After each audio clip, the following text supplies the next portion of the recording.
by PM Recording Studio, Alamnagar, Madhepura. Music by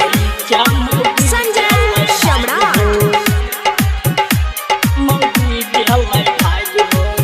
बड़ी जतन से हम कैलो पढ़ाई नहीं मिलल हमारा मन जोगलो गाई हमारा कपर में दिल के यज्ञा लगाई हो बच्चा छोड़ी के मौगी गेल भाग हो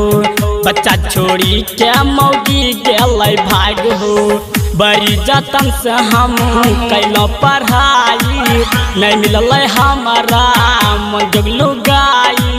हमारा कपर में दिल के यज्ञा लगाई हो बच्चा छोड़ी क्या मौगी गेल भाग हो बच्चा छोड़ी क्या मौगी गेल भाग हो Mix by Balbhadra Singh. Balbhadra Singh. बच्चा छोड़ी क्या मौगी गेल भाग हो मौगी के खातिर हम के नहीं करलाऊं वो करे बात पर माई बाप से लड़लाऊं मौगी के खातिर हम के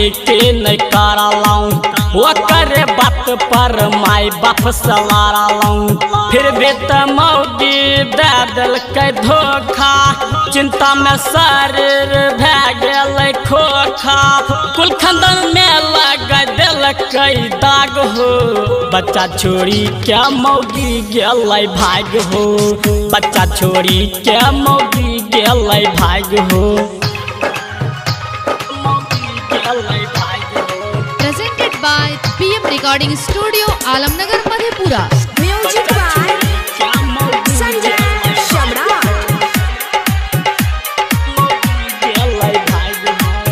चार महीना से चल पंकज से चक्कर तब अक्षय से बोले कर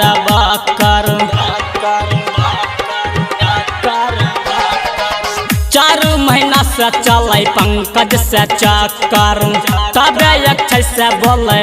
कर हमारा तो कखनू नहीं बढ़िया से नहीं सुत के बेरिया पेट पकड़ी के कौन सुतल लोग सुन के गेल जाग हो बच्चा छोड़ी के मौगी गेल भाग हो बच्चा छोड़ी के मौगी गेल भाग हो बड़ी जतन से हम कैलो पढ़ाई नहीं मिलल हमारा मन जोगलो गाई हमारा कपर में दिल के यज्ञा लगाई हो बच्चा छोड़ी के मौगी गेल भाग हो बच्चा छोड़ी के मौगी गेल भाग हो।